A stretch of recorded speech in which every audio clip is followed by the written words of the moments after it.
Hello everyone, Neil Tappin and Joel Tadman here from Golf Monthly, and welcome to West Hill Golf Club and this video in which we're going to take a look at how long you should leave it before you upgrade your driver. Now, each of the manufacturers, they bring drivers to market fairly regularly. The question is, how much are you giving up on if you let it go a few generations before upgrading? That's right, so we're going to test a host of drivers from different eras to really help that decision-making process. We're going to be looking at some of the areas that golfers consider, so the looks of drivers, how that's changed the feel and sound, the all-important performance and the adjustability and how that ties into it, and also the price as well. So hopefully, if your driver's a few years old and you've been thinking about upgrading, this video should be able to steer you in one direction or the other as to whether an upgrade is definitely worth the money. Yeah, so as Joel said, there's quite a few things to consider. We're going to go through them now, starting with the looks.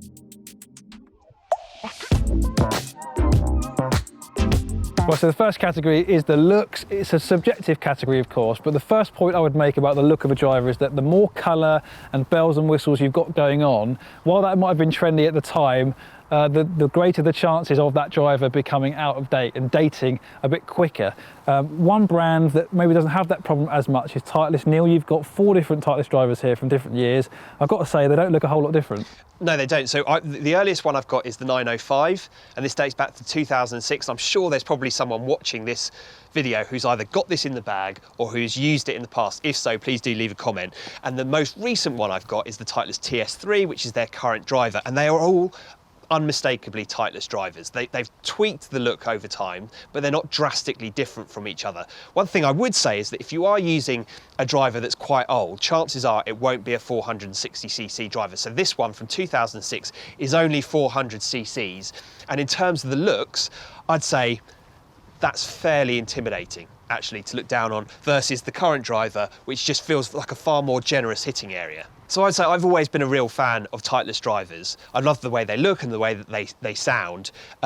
Perhaps they don't quite have the striking shelf look of some of the other drivers on the market, but then the flip side of that is that they're a little bit more timeless, I would say. I would agree with that, and you touched on the size of the drivers there as well. There's basically no tour pros out there using a driver less than 460cc, so if your driver is a bit smaller, you are going to be losing out on performance, and that is a genuine reason to upgrade your driver this year.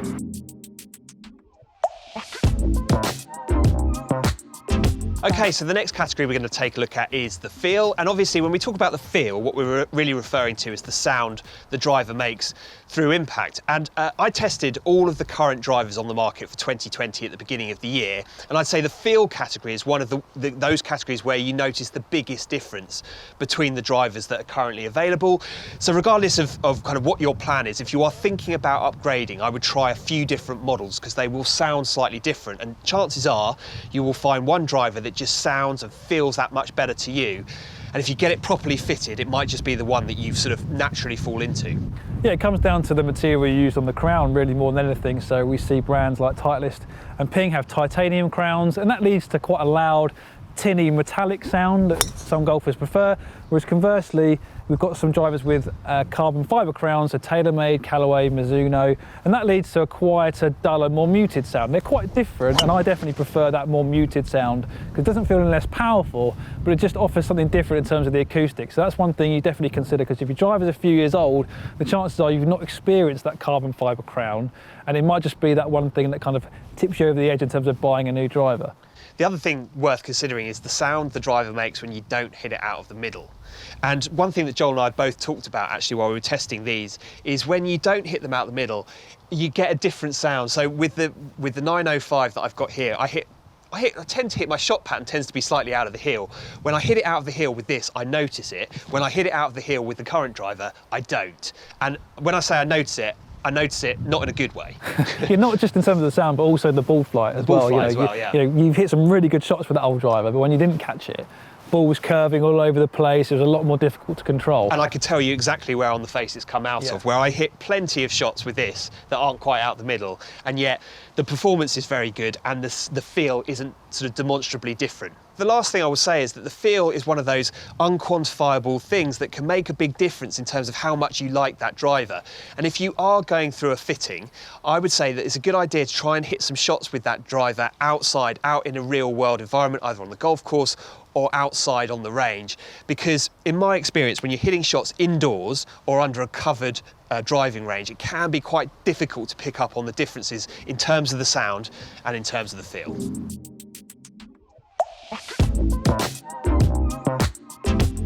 Right, so onto the all-important performance of these drivers from different years to help you kind of think about when you want to be upgrading your driver. Is there tangible performance gains to be had from a new driver versus a driver from a few years old? So starting with my testing, Neil, I tested 2 Callaway drivers from 2015. One that's got some adjustability on the sole, one that hasn't, and I've got a Cobra King F7 Plus driver. And the question you're probably all wondering is, how do they compare with modern day drivers? And I've got to say, they actually compare pretty well. These are all pretty much stock offerings in these drivers when they were launched, and out of the middle, ball speeds, carry distances, spin numbers were all comparable with where I am at the moment, you know, on those really good hits. So that's encouraging if your driver is a few years old, but what I would say is that off those slight miss hits, there were bigger drop-offs to be had. Neil, is that something that you experienced with your Titleist drivers? Definitely, that's probably the biggest finding that I had. So the oldest one, 2006, versus the current one, 2018. So the 12-year difference there, you might have expected. So I'm going to flash up below all the numbers that I was able to achieve in the testing that I did. You might expect a slightly bigger difference than 283 carry with this and 291 carry with this one. But as Joel said, I think the difference really is the consistency of distance. So when we talk about forgiveness, it's really forgiveness on those off-centre hits. How far are you going to hit it when you hit it slightly out of the heel and slightly out of the toe? And that, for me, is the big finding here. If you are thinking about upgrading from a driver that's a few years old, you'll probably go through a custom fitting, and if you do that, the fitter will probably find you a few extra yards, and that's great. That's something that every golfer can do with. But really, the bigger, more playable difference will be how much further your miss hits go. And ultimately, out in the real world environment, when you're trying to hit fairways under pressure, that's the thing that can actually make quite a big difference. Yeah, and the other factor to talk about is adjustability as well. We see modern day drivers have much more effective adjustability of creating a certain shot shape, negating a certain miss. You know, those shot patterns are really important in terms of bringing in your dispersion. Modern day adjustability can do that, whereas older drivers are limited in that regard. So that's definitely something to think about. If your driver's not got adjustability, you're losing out on longevity and also versatility, because it can't adjust to any swing changes you're making, lessons that you're having. So that's definitely something to think about.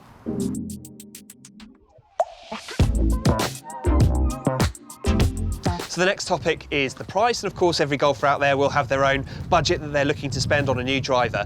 And I think it was at the beginning of 2019, end of 2018, that we saw driver prices in the premium end of the market go up fairly significantly. So the Titleist TS3 here, that comes in at $499, and that's fairly typical at that top end of the market. So that's sort of a common price that you'll find across the premium manufacturers.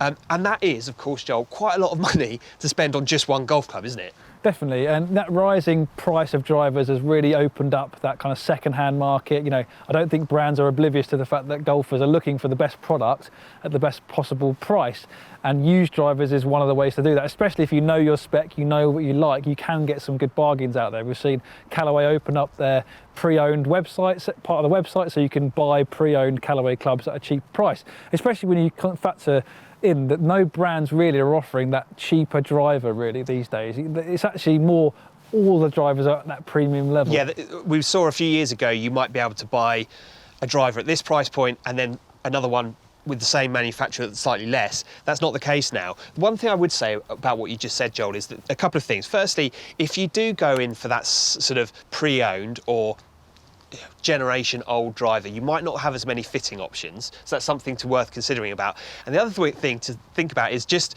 that driver is likely to age a little bit faster. So it's one of those things. I mean, I guess it's the same if you're buying a new car. It's that same thing. I mean, how happy are you with your driver dating a little bit faster in terms of its looks and its feel and all of those things, those incremental gains the manufacturers are able to cook into their drivers year after year? If you don't go for the latest and greatest one, it might mean that you need to upgrade it a little bit sooner, and then it becomes a false economy. Yeah, so one final point I would make on the price is that really think about how often you're planning on upgrading your driver. If you're planning on doing it every few years, then maybe a less expensive pre-owned option is a better option for you. But if it's like your one big purchase every kind of 5-6 years, if there's a greater time between upgrades, maybe you want to think about spending a bit more so that you get a bit more out of it.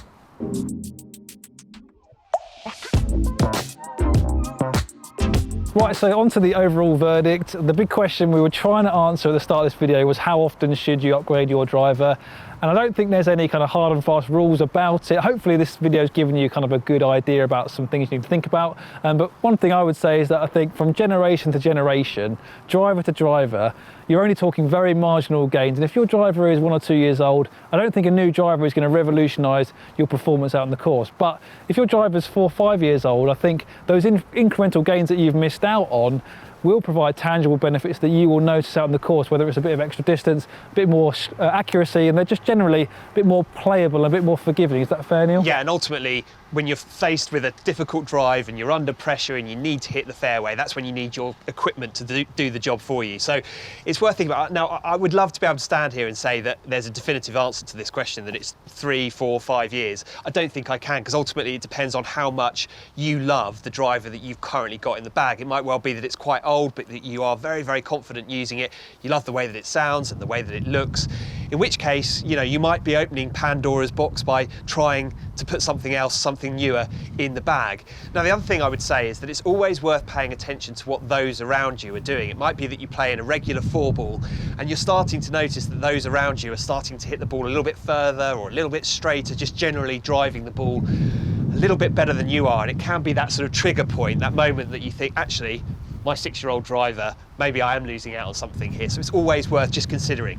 Yeah, and one final point I would make is that sometimes having a new driver in the bag, a new toy, something that you spent your hard-earned money on, can just give you that resurgence in confidence to really elevate your performance. So hopefully, if you do upgrade your driver, it does that for you. We'd love to hear from you. If you've got an old driver, a few years old, has this video changed your mind in terms of upgrading, or are you happy with what you got? Make sure you hit the comment down below. We'd love to hear from you. But for now, from West Hill Golf Club, it's goodbye. We'll see you next time.